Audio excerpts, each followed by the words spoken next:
People are always asking me, they're like, Nate, why are you doing so many things? Because people tend to say, like, if you try to do too many things, you're not gonna do anything well. Exactly. Which is partially true. It is. So I have to be very careful about that. But I do like variety. I like variety of people, variety of places to travel, variety of business ventures, variety of subject matter. So right now we're talking about society, race. I'm learning about your story. We're going to talk hopefully a little bit about entrepreneurship. Please, I love. So it's just, I don't know. I get stimulated by that.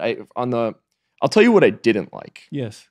And the reason why I critique the formula, quote unquote, so much. What I remember is growing up.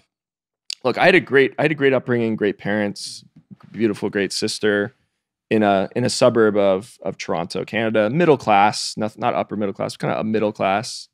But I just remember just feeling kind of bored with life as a kid. It's kind of weird because I had everything I needed, but it was just, going to school, right? Kindergarten, elementary school, middle school, high school. It's like sitting in a seat all day.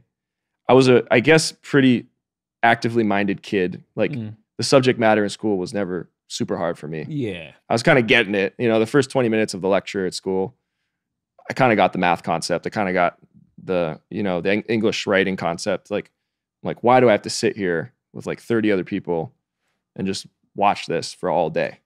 You know what I'm saying? Totally. So that's how I kind of felt. And it just kind of kept going like that for a long period of time where, okay, now I need the grades. Okay, so I get the high average to go to university, and I'm studying business. And man, I remember I'd be reading like business books when I was like 13 from my dad's bookshelf, like Jack Welch, different books like that. I'd go to the library. I'd try to read Buffettology, which is about Warren Buffett's investment style. Obviously, I didn't know anything at that point. I remember actually one time I was 13. I was at I think my grandpa's cottage just north of Toronto in the Kawarthas. And I'd brought this book called Buffettology, I think it was, from the library. And my dad was there and he saw me reading the book and he said, and I think I was like 12 or 13. He's like, Nate, he's like, if you ever find any way to make money from this book, please let me know.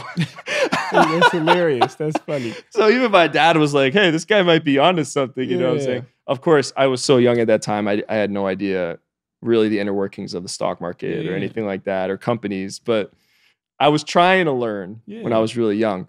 So then even when I went to first year college in Waterloo, Ontario, studying business, in first year, second year, I just remember throughout university, I'm just like, I've kind of heard these concepts before.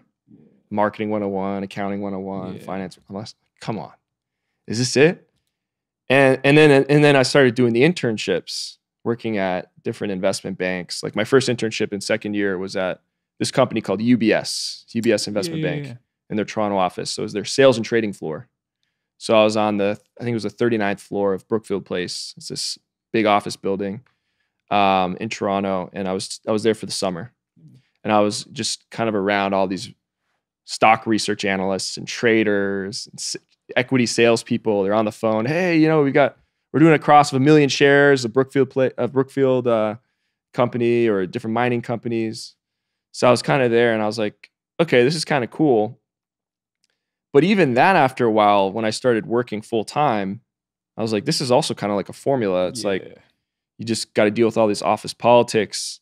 You're stuck in a cubicle 50 weeks a year. You got to follow whatever your boss tells you to do.